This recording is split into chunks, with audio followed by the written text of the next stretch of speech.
నమస్కారం. N24 news వార్తలకు స్వాగతం. ముందుగా వార్తల్లోని ముఖ్యాంశాలు. వారానికి ఒక రోజు నో వెహికల్ డే పాటించాలని ఢిల్లీ నిర్ణయం. కాలుష్య నియంత్రణకు కీలక నిర్ణయాలు తీసుకున్న ప్రభుత్వం. ప్రజా రవాణా వినియోగం పెంచాలని సీఎం రేఖా గుప్తా సూచన. పర్యావరణ పరిరక్షణలో ప్రజల భాగస్వామ్యం అవసరమన్న రేఖ. వారానికి ఒక రోజు నో వెహికల్ డే పాటించాలని సూచన. ప్రజా రవాణా వినియోగం పెంచాలని పార్థసారథి పిలుపు. కాలినడక అలవాటు పెంచుకోవాలని మంత్రి సూచన. ఇంధన పొదుపుకు ప్రజల భాగస్వామ్యం అవసరమన్న మంత్రి.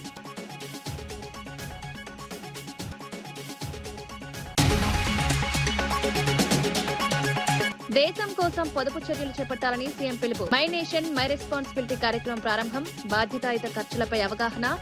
అగ్రిగోల్డ్ బాధితులకు న్యాయం చేయాలని ఆదేశం.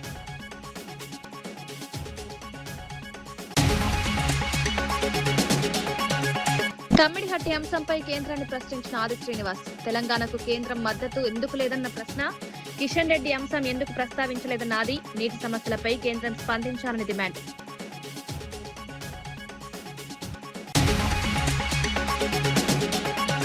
శ్రీవాణి టికెట్లలో అవినీతి జరుగుతోందన్న భూమన ఆరోపణ. ఏఐతో టికెట్లు కొనుగోలు చేసి బ్లాక్ లో అమ్ముతున్నారని ఆరోపణ. శ్రీవాణి వ్యవహారంపై సీఎం దర్యాప్తు. భక్తుల విశ్వాసానికి భంగం కలిగించే అంశాలపై విచారణ.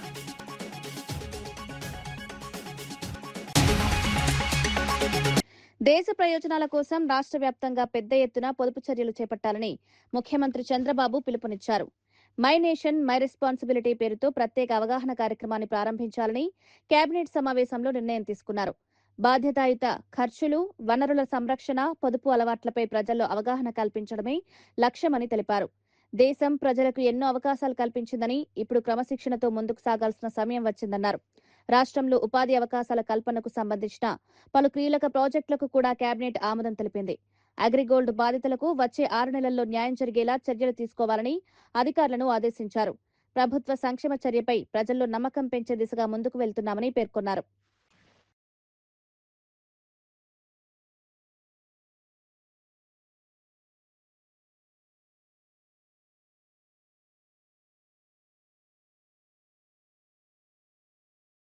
తుమ్మిడిహట్టి అంశంపై ప్రభుత్వ విప్ ఆది శ్రీనివాస్ కీలక ప్రశ్నలు లేవనెత్తారు. తెలంగాణకు సంబంధించిన దీర్ఘకాలిక సాగునీటి సమస్యల విషయంలో కేంద్ర ప్రభుత్వ వైఖరిని ఆయన తప్పుపట్టారు. ప్రధాని మోదీ తెలంగాణ పర్యటన సమయంలో కేంద్ర మంత్రి కిషన్ రెడ్డి ఈ అంశాన్ని ఎందుకు ప్రస్తావించలేదని ప్రశ్నించారు. తెలంగాణ ప్రభుత్వం అధికారిక లేఖలు పంపినా కేంద్రం లేదా మహారాష్ట్ర నుంచి స్పందన రాలేదని ఆవేదన వ్యక్తం చేశారు. మహారాష్ట్రలో బీజేపీ ప్రభుత్వం ఉన్నప్పటికీ తెలంగాణ ముఖ్యమంత్రికి అక్కడి సీఎంతో భేటీ అవకాశం లేకపోవడం ఆశ్చర్యకరమన్నారు. పోలవరం ప్రాజెక్టులో ఆంధ్రప్రదేశ్కు జరిగిన సహకారం తరహాలో తెలంగాణకు ఎందుకు మద్దతు లభించడం లేదని ప్రశ్నించారు. ఈ అంశం ఇప్పుడు రాష్ట్రాల మధ్య నీటి వివాదాలపై కొత్త చర్చకు దారితీస్తోంది. 15 లక్షల నుంచి 16 లక్షల వరకు ఇరిగేషన్ ను ఇచ్చుకునే అవకాశం ఉన్నటువంటి రైతులకు చక్కని ప్రాజెక్టు నిర్మాణం చేయాలని చెప్పినటువంటి ఒక ఆలోచనతో ముందుకు పోయేటువంటి తరుణంలో కేంద్ర మంత్రి కిషన్ రెడ్డి గారు ఎందుకు ఇటీవల ప్రధానమంత్రి నరేంద్ర మోడీ గారు తెలంగాణకు వచ్చినప్పుడు తుమ్మిడిహట్టి ప్రాజెక్టు నిర్మాణం చేయడానికి రేవంత్ రెడ్డి గారు ముందుకు వస్తున్నారు, అనుమతుల కోసం ప్రయత్నం చేస్తున్నారు, వారికి అనుమతులు ఇవ్వాలని చెప్పని ఎందుకు వారు మాట్లాడలేదని చెప్పిన మాట సందర్భంగా చెప్పే ప్రయత్నం చేస్తూ ఢిల్లీ ముఖ్యమంత్రి రేఖా గుప్తా ప్రభుత్వ కార్యాలయాల పనితీరుపై కీలక నిర్ణయాలు ప్రకటించారు. పెరుగుతున్న ఇంధన ధరలు, పొదుపు చర్యలను దృష్టిలో పెట్టుకుని ప్రభుత్వ ఉద్యోగులకు వారానికి 2 రోజులు వర్క్ ఫ్రం హోం సౌకర్యాన్ని కల్పించాలని నిర్ణయించినట్లు తెలిపారు. అనవసరమైన వాహనాల వినియోగాన్ని తగ్గించాలని సూచించారు. సాధ్యమైనంత వరకు ప్రజా రవాణాను వినియోగించాలని ఉద్యోగులకు పిలుపునిచ్చారు.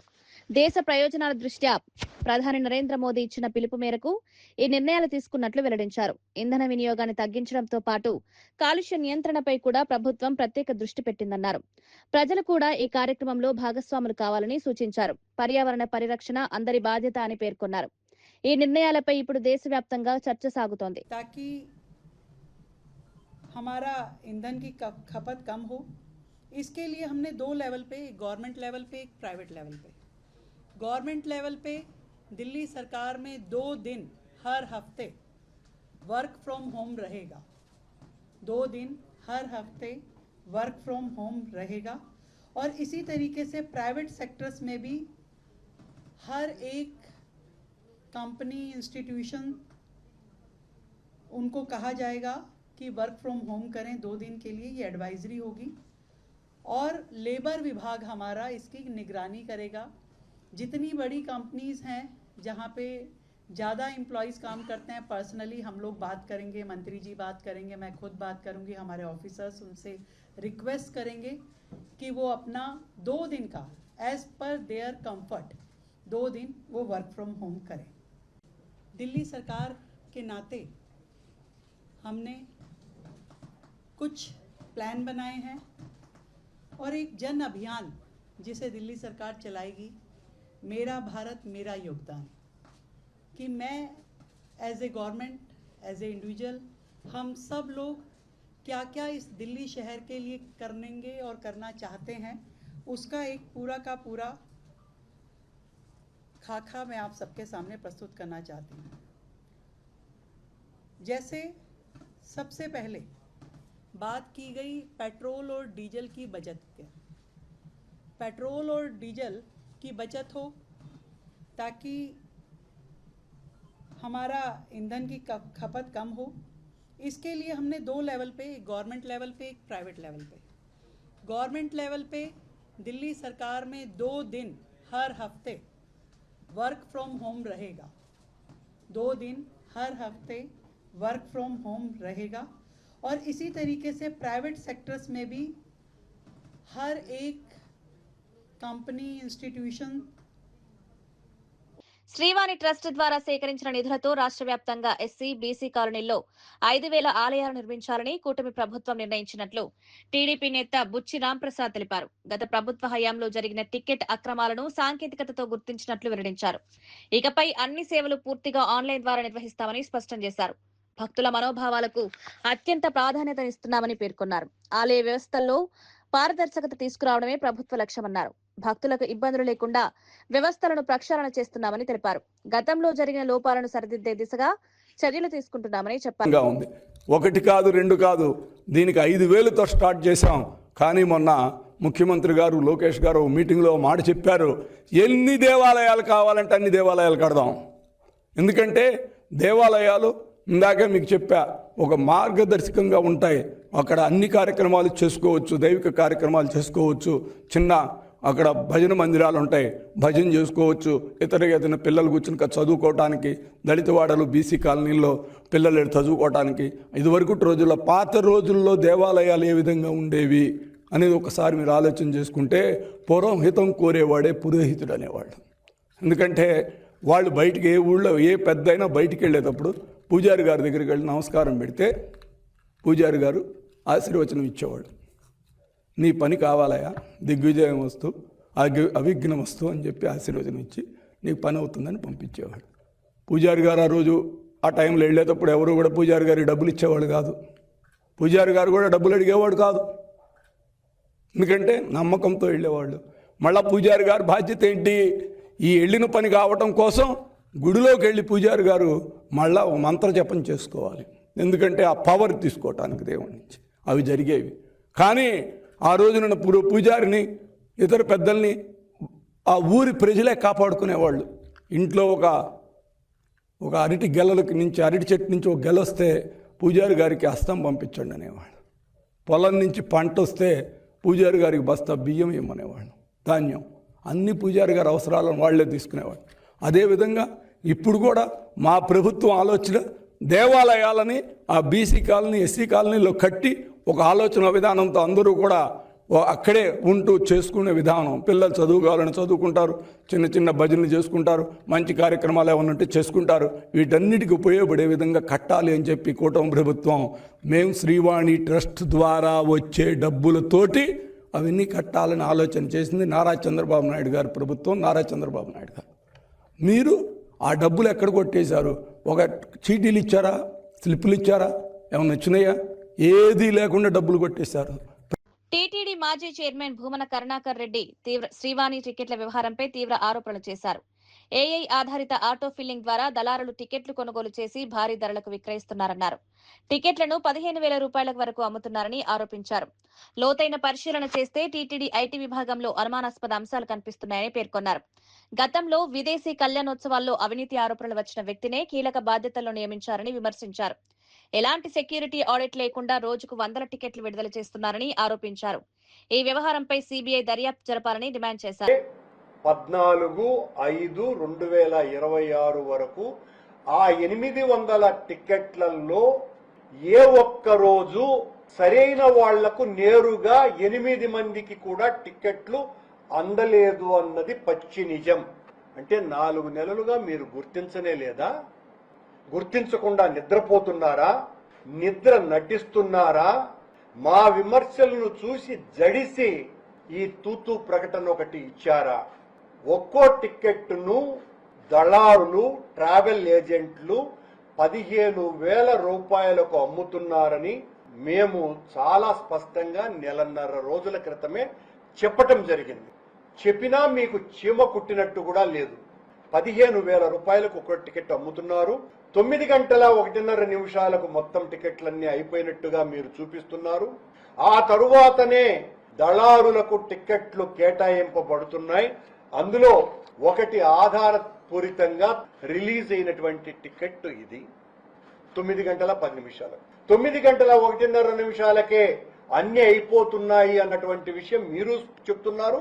మొత్తం లోకమంతా కూడా కోడై కూస్తుంది. దీని వెనుక ఉన్నటువంటి తతంగం ఏంటి అన్న దాని మీద మేము లోతైనటువంటి పరిశీలన చేస్తే అక్కడ టీటీడీకి ఒక ఐటీ ఇన్ఛార్జిగా, ఐటీ జిఎంగా ఫుల్ అడిషనల్ ఛార్జీలో ఒక ఏఈఓ స్థాయి అధికారిని, బీటెక్ కూడా లేనటువంటి వ్యక్తిని, జనరల్గా ఐటీ జిఎంకు బీటెక్ చదివి ఉండాలా, ఆ బీటెక్ చదవనటువంటి వ్యక్తిని, ఇతను విదేశాలలో కళ్యాణోత్సవాలు జరపమని ఇతన్ని విదేశాలకు పంపితే దాదాపు 30 లక్షల రూపాయలు తినేశాడని పట్టుకుంటే అతని దగ్గర నుంచి రికవరీ కూడా చేసినారు మా హయాంలో.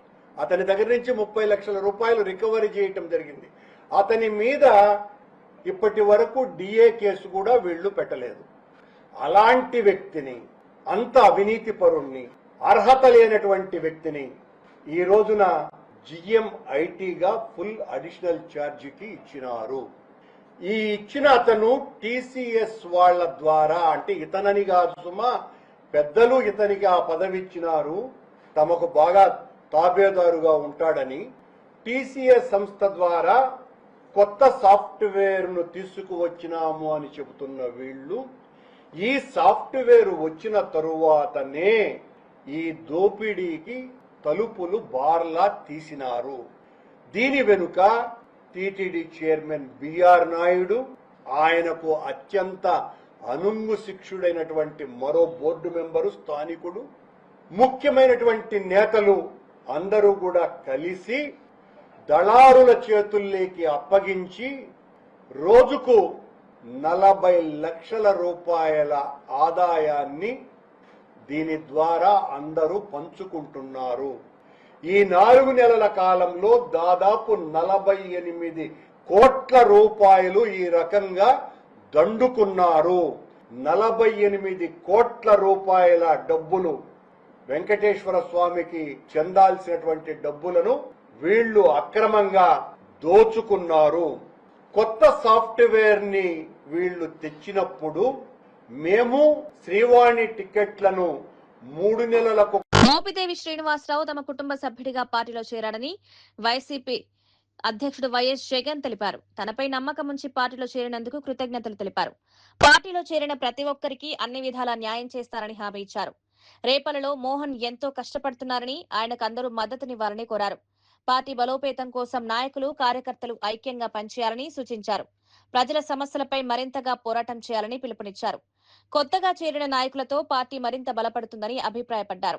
భవిష్యత్ రాజకీయ పరిస్థితుల్లో ఐక్యత ఎంతో ముఖ్యమన్నారు. ఈ చేరికతో స్థానిక రాజకీయాల్లో కొత్త చర్చ మొదలైంది. యువకుడు, ఉత్సాహవంతుడు, బాగా గట్టిగా కష్టపడడానికి ముందుకొచ్చాడు. మోహన్ కు మీ అందరి మద్దతు ఉండాలి. శ్రీను తన సొంత తమ్ముడిగా మోహన్ ను భుజాన వేసుకుని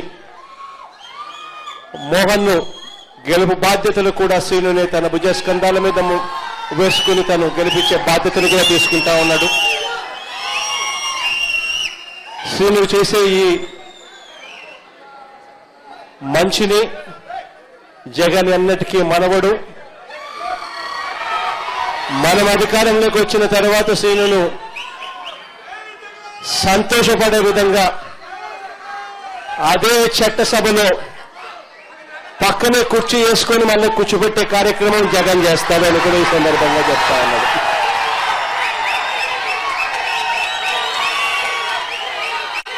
చాలా మంది నాయకులు వచ్చిన ఈ సందర్భంగా, చాలా మంది కార్యకర్తలు వచ్చిన ఈ సందర్భంలో బహుశా అందరినీ కూడా కలవలేకపోవచ్చేమో, ఎందుకంటే ఇన్ని వేల మంది వచ్చారు కాబట్టి అందరినీ కూడా కలవలేకపోయే పరిస్థితి ఉంటుంది.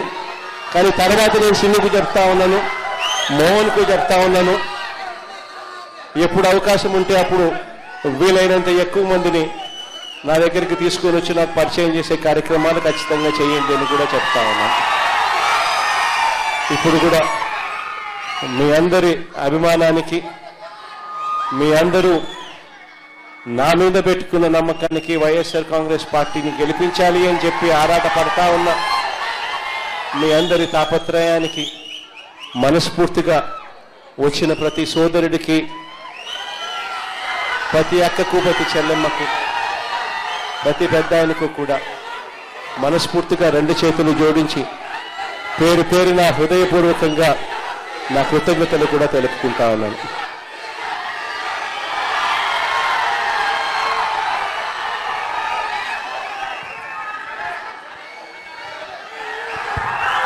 వారానికి ఒక రోజు నో వెహికల్ డే పాటించాలని మంత్రి కొలుసు పార్థసారథి తెలిపారు.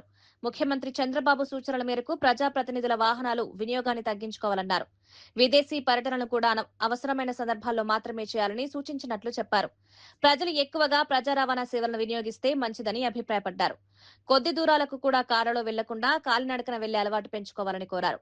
ఇంధన పొదుపు, కాలుష్య నియంత్రణ కోసం ఇలాంటి చర్యలు అవసరమని పేర్కొన్నారు.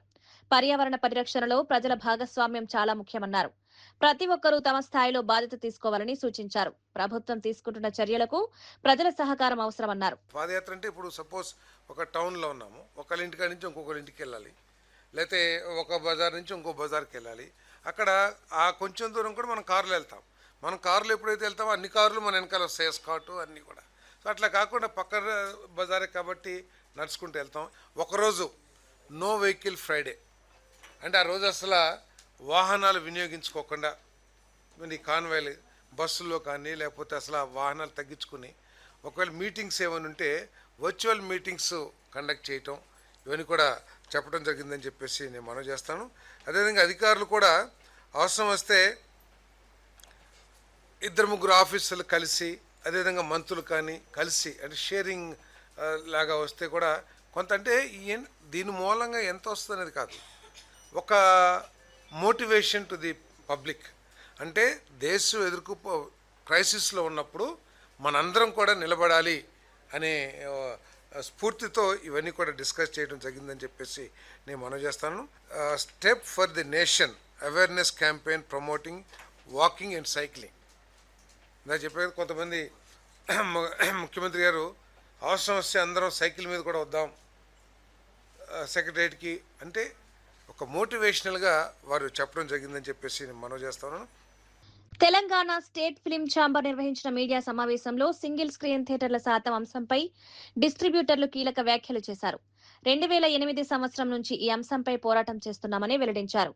థియేటర్ల ఆదాయ పంపిణీ విషయంలో అనేక సమస్యలు ఎదురవుతున్నాయని తెలిపారు. పరిశ్రమలో సమతుల్యత కోసం పరస్పర చర్యలు అవసరమని అభిప్రాయపడ్డారు. సమస్యల పరిష్కారానికి ఎప్పుడైనా చర్చలకు సిద్ధంగా ఉన్నామని స్పష్టం చేశారు. నిర్మాతలు, డిస్ట్రిబ్యూటర్లు, థియేటర్ యాజమాన్యాల మధ్య సమన్వయం అవసరమని పేర్కొన్నారు. సినిమా పరిశ్రమలో స్థిరత్వం కోసం అందరూ కలిసి ముందుకు రావాలని సూచించారు. చాలా కాలంగా పెండింగ్ లో ఉన్న అంశాలను త్వరగా పరిష్కరించాలని కోరారు. శ్రీనివాస్ గారు, శ్రీనివాసరావు వద్దు, మీరు తప్పు చేస్తారు, వాళ్ళు తెలంగాణ ఫిల్మ్ ఛాంబర్ మీటింగ్ పెడతారంట కదా, మీరు సినిమా వేసేయండి అంటే సినిమా వేసేసినాం పెద్ద మనిషి చెప్తే. దాని తర్వాత 8th పెడతా అన్నారు, పెట్టలేదు. 10th పెడతా అన్నారు, పెట్టలేదు. అందు గురించి మేమందరం వారే ఎందుకు ఇంకా ఆగుతున్నాము, మనం మాట్లాడతాం కదా, ఒక ప్రెస్ నోట్ ఇడుస్తాం కదా అని చెప్పి తెలంగాణ ఫిలిం ఛాంబర్ అనేది పెట్టుకొని ఒక ప్రెస్ నోట్ ఇడిచినాం. దానికి నిన్న ఏం చేసిర్రు, పర్సనలీ తీసుకొని ఒక 5-6 వాళ్ళ బాడీ ఏందో మాకు తెలియదు, వాళ్ళు ఎవరు తెలియదు, 2-3 ప్రొడ్యూసర్ నేను గుర్తుపడతా, ఒక 6 పర్సనలీ పెట్టుకొని పర్సనల్ గ్రడ్జ్ పెట్టుకొని పర్సనలీ మాట్లాడేసారు. స్టాచ్యూ కడతా అని చెప్పి అవన్నీ చెప్పి చాలా తప్పు మాట్లాడుతున్నారు. మేము రెడీగా ఉన్నాము, ఎప్పుడు మీరు పిలిస్తే అప్పుడు మాట్లాడనీకి. ప్రొడ్యూసర్ కానీ ఇంకో తెలుగు ఫిలిం ఛాంబర్ కానీ మేము వెయిట్ చేస్తున్నాము. రేపటికి మీటింగ్ పెట్టిర్రు, దానికి పోతాము, కూర్చొని మాట్లాడుకొని చేసుకుందాం. ఎందుకంటే అందరం ఒక ఫ్యామిలీ మనం. ఇది మాసబ్ ట్యాంక్ డిఎస్ఎస్ భవన్ లో రజక కోఆపరేటివ్ కార్పొరేషన్ చైర్మన్ గా దాసరి రాజు, అజయ్ కుమార్ బాధ్యతలు స్వీకరించారు. ఈ సందర్భంగా పలువురు నాయకులు ఆయనకు శుభాకాంక్షలు తెలిపారు. మంత్రి Ponnam Prabhakar, MLA Eerapalli Shankar, fisheries corporation chairman Metta Sai Kumar హాజరయ్యారు. కొత్త బాధ్యతల్లో విజయవంతం కావాలని ఆకాంక్షించారు. రజక వర్గాల అభివృద్ధికి మరింత కృషి చేయాలని సూచించారు. ప్రభుత్వం సామాజిక వర్గాల సంక్షేమానికి ప్రాధాన్యతనిస్తోందని తెలిపారు. వివిధ సంక్షేమ కార్యక్రమాల అమల్లో కార్పొరేషన్ల పాత్ర కీలకమని పేర్కొన్నారు. మోడర్న్ డ్రై క్లీనర్ సిస్టమ్స్ రజక సహకార సంఘాలకు ఇచ్చేటువంటి విధంగా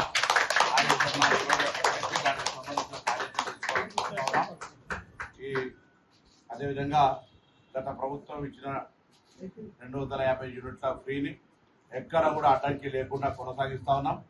ఎవరు కూడా ఆందోళన చెందే అవసరం లేదు. ఎక్కడైనా అటువంటి ఫిర్యాదు ఉంటే ప్రభుత్వంకు నేరుగా లేదా చైర్మన్ గారికి లేదా గౌరవ ప్రజాప్రతినిధులకు ఎవరికైనా చెప్పొచ్చనే మాటని సందర్భంగా తెలియజేస్తూ మరొకసారి తెలంగాణ ప్రజాపాలన ప్రభుత్వంలో రేవంత్ రెడ్డి గారి నాయకత్వంలో రజక కార్పొరేషన్ చైర్మన్ గా మిగతా ప్రజాప్రతినిధుల బలహీన వర్గాలకు సంబంధించి కానీ వృత్తిని అభివృద్ధి చేసేటువంటి సమస్యతో పాటుగా విద్యా ఉపాధి అవకాశాలను సెల్ఫ్ ఎంప్లాయ్మెంట్ సంబంధించి అన్ని తయారు చేస్తాం. ముఖ్యంగా మారుతున్న కాలానికి అనుగుణంగా మోడర్నైజేషన్ ధోబీ ఘాట్స్ మీన్స్ ఇక్కడ చాలా ఏర్పాటు చేయడం జరుగుతుంది. వాటికి సంబంధించిన నియోజకవర్గం ఒకటి అవసరమైతే 2 దాని ప్రణాళికతోటి ముందు. భగీరథ్ పోక్సో కేసు విషయంలో బీజేపీపై BRS general secretary RS Praveen Kumar తీవ్ర విమర్శలు చేశారు. బీఆర్ఎస్ ప్రభుత్వంలో ఆమ్నీషియా పబ్ కేసులో 3 రోజుల్లోనే నిందితులను అరెస్ట్ చేశామని గుర్తు చేశారు. కేసులో ఎంఐఎం ఎమ్మెల్యే కుమారుడు ఉన్నా చర్యలు తీసుకున్నామని తెలిపారు. వక్ఫ్ బోర్డు చైర్మన్ కుమారుడిపై ఆరోపణలు వచ్చినప్పుడు కేసీఆర్ వెంటనే స్పందించారని చెప్పారు. ఇప్పుడు బండి సంజయ్ను నిలదీయడానికి కూడా వెనకాడుతున్నారని విమర్శించారు. పోక్సో కేసులో కఠిన శిక్షలు ఉండాలని బీజేపీనే గెజిట్ విడుదల చేసిందన్నారు. ఇప్పుడు అదే పార్టీ ఎందుకు మౌనం పాటిస్తోందని ప్రశ్నించారు. ఈ వ్యాఖ్యలు తెలంగాణ రాజకీయాల్లో మరింత చర్చకు దారితీశాయి. 2022 on May 28, when a case was registered in Jubilee Hills police station limits on the complaint of the father of the daughter, that his daughter complained that she had some injuries, and these injuries, it looks like have happened or caused by some people when she went to hang out with her friends in a pub called Amnesia near Andhra Jyoti office. And when this matter came to the notice of police, immediately a case was registered. Within 3 days, 3 accused were rounded up, and all of them happened to be juveniles. One of them was your MIM MLA's son. One of them was our Waqf Board chairman's son. You know what our Honorable KCR ji did on that day? He asked the Waqf Board chairman to step down from that post. He asked the Waqf Board chairman to step down from that post. Then he ensured that all the accused are arrested, and he ensured that the charge sheet is filed within 2 months. And today all those juveniles are facing trial. Since they are juveniles, I don't want to name them. On the other hand, you are not even questioning the Union Home Minister, Mr. Bandi Sanjay Kumar. You are not even questioning the very act, and everybody is taken away by major, minor, major, minor. What is this nonsense? Don't you have children, Asad Saab? How could you say? Why is that you are not speaking? Don't we have children? Don't they have rights? Why UPA, why this government in 2020, even it is BJP, మీకు తెలుసో తెలియదో, ఈ BJP government ఈ POCSO కేసులో 20 సంవత్సరాల jail శిక్ష కాదు మరణ శిక్ష పడాలని రూల్ చేంజ్ చేసి గెజెట్ రిలీజ్ చేశారు. ఇదే బీజేపీ గవర్నమెంట్. ఇప్పుడు పడుతుందనే భయంతోనే బండి సంజయ్ ఉరుకులాడుతున్నాడు వాళ్ళ కొడుకును రక్షించుకోవడానికి. మళ్ళీ బండి భగీరథ్ పోక్సో కేసులో బాధితురాలు మేజర్ అంటూ జరుగుతున్న ప్రచారంపై జర్నలిస్ట్ గిరీష్ తీవ్రంగా స్పందించారు. ట్రాఫిక్ క్షణాల ఆధారంగా వయసు ఎలా నిర్ణయిస్తారని ప్రశ్నించారు. చిన్న వయసులో పోలీసులకు భయపడి చెప్పిన మాటలను ఆధారంగా తీసుకోవడం సరికాదన్నారు. బాధితురాలి పుట్టిన తేదీలపై వివిధ ప్రచారాలు జరుగుతున్నాయని తెలిపారు. 2008 అయినా 10 అయినా ఘటన జరిగిన సమయంలో బాలిక మైనరేనని స్పష్టం చేశారు. మ్యూచువల్ కన్సెంట్ అంటూ జరుగుతున్న వాదనలు చట్టపరంగా సరైనవి కావని పేర్కొన్నారు. మైనర్ కు సంబంధించిన కేసుల్లో పోక్సో చట్టం వర్తిస్తుందని గుర్తు చేశారు. తప్పుడు సమాచారంతో ప్రజలను తప్పుదోవ పట్టించొద్దని హెచ్చరించారు. 15 సంవత్సరాలు ఉంటే 2026 లో 21 సంవత్సరాలు కదా. వీళ్ళు అయ్యలు మస్తు లెక్కలు చెప్పిరు అనిపించింది నాకు. లెక్కలు మస్తు చెప్పి అయ్యలు మస్తు నేర్పించారు లెక్కలు అని చెప్పిన. ఈ లెక్కలలో తిక్కలు ఉన్నాయి. ఎందుకు చెప్పాలా అన్న? ట్రాఫిక్ చాలానప్పుడు ఎవడన్నా బర్త్ సర్టిఫికేట్ చూసిండా అన్న? ట్రాఫిక్ చాలానప్పుడు ఎవడన్నా మెట్రికులేషన్ సర్టిఫికేట్ చూసిండా అన్న? ట్రాఫిక్ చాలానప్పుడు నీ ఏజ్ ఎట్లా నిర్ధారించింది అనేది ఒక క్లారిటీ వచ్చిందా అన్న? నువ్వు మామూలుగా నిలబడ్డప్పుడు పోలీసు వాళ్ళు అడిగినప్పుడు చిన్న పసికూనలు భయపడరా? ఏమైంది అని అంటే ఎంత నీ వయసు అంటే 15 అని చెప్పి రాసేసి అయిపోయింది. దాన్ని పట్టుకొని వీళ్ళు వేస్తారు. ఇంకా ఇలా సక్కదనాలు చూడుర్రి. It was a mutual consent అంట. అరే అవులాగా నేను అందుకే అన్న ఏటగాడు ఎడ్డోడు అయితే మళ్ళీ గడిలకేనేమో అని అన్న పూలి. ఎందుకని అంటున్నా అంటే ఇది పాక్సోరా మైనర్రా. ఇప్పుడు ఇంకొకటి చూడుర్రి క్రూషల్. ఆ న్యూస్ ఛానల్ పేరు కూడా చెప్పొచ్చు కదా సార్? చెప్పొచ్చా? Magadha news. Magadha news direct చెప్తున్నా నేను. లక్ష్మి గారు మీకే అండి. డంకేపే చోట్ సవాల్ ఇసురుతున్నాడు గిరీష్ దారమ్మని. 2008 నుంచి 2010 మేజర్ లెక్కలు వస్తాయా మీకు? జర్నలిజం ఇన్ని రోజుల నుంచి చేస్తున్నారు కదా, లెక్కలు వస్తాయా? 2008 తీసుకున్నా 2010 తీసుకున్నా మైనరే కదా, మైనరే కదా. ఇలా మాటలలో మనువడ ఇది కరెక్టేనా? నువ్వు 2008 తీసుకున్నా మైనరే, 2010 తీసుకున్నా మైనరే. ఇప్పుడు వీళ్ళు ఏం మాట్లాడతారండి? ఫేక్ సర్టిఫికేట్ అని మాట్లాడతారు. ఒక ఫ్యాక్ట్ ఏంటంటే ఈ మిస్ మ్యాచ్ అయిన డేట్ కోసం కరెక్షన్ పెట్టిరు సార్. కరెక్షను జూన్ 2025లోనే పెట్టిరు సార్. పోలీసు వాళ్ళు సెక్షన్లు ప్రభుత్వంలో ఉన్నవారే ప్రభుత్వానికి లేఖలు రాయడం ఆశ్చర్యంగా ఉందని పెద్దపల్లి ఎంపీ గడ్డం వంశీ వ్యాఖ్యానించారు. మంచిర్యాల జిల్లాలో వడ్లు కొనుగోలు విషయంలో కక్ష సాధింపు జరుగుతోందని ఆరోపించారు. తమ ప్రాంతంలో ఎక్కువగా దళిత రైతులు ఉండడంతోనే కొనుగోలు నిలిపివేస్తున్నారా అని ప్రశ్నించారు. రైతులు తీవ్ర ఇబ్బందులు పడుతున్నా అధికారులు పట్టించుకోవడం లేదని విమర్శించారు. రైతుల సమస్యలను వెంటనే పరిష్కరించాల్సిన బాధ్యత ప్రభుత్వంపై ఉందన్నారు. సొంత ప్రభుత్వం మీదే తాను మాట్లాడాల్సిన పరిస్థితి రావడం బాధాకరమని పేర్కొన్నారు. రైతుల పట్ల వివక్ష చూపడం తగదన్నారు. అదామి అహంకారము 6 లక్షల టన్ను మిన్నింగ్ కెపాసిటీ ఉంటే మీరు కేవలము 1 లక్ష 2 లక్షల వరకు ఎందుకు కొనుగోలు చేస్తున్నారని చెప్పి ఈరోజు నన్ను అడగడం జరుగుతుంది. ఈ ఇష్యూని మళ్ళొకసారి నేను మీ మీడియా మిత్రుల ద్వారా మళ్ళీ నేను సెపరేట్గా లేఖ కూడా రాస్తాను చీఫ్ సెక్రటరీ గారికి. ప్రత్యేకంగా పెద్దపల్లి డిస్ట్రిక్ట్ మీద ఒక రివ్యూ తీసుకొని ఎందుకు ఇట్లాంటి నిర్లక్ష్యం జరుగుతుందని చెప్పి నేను కోరుతాను.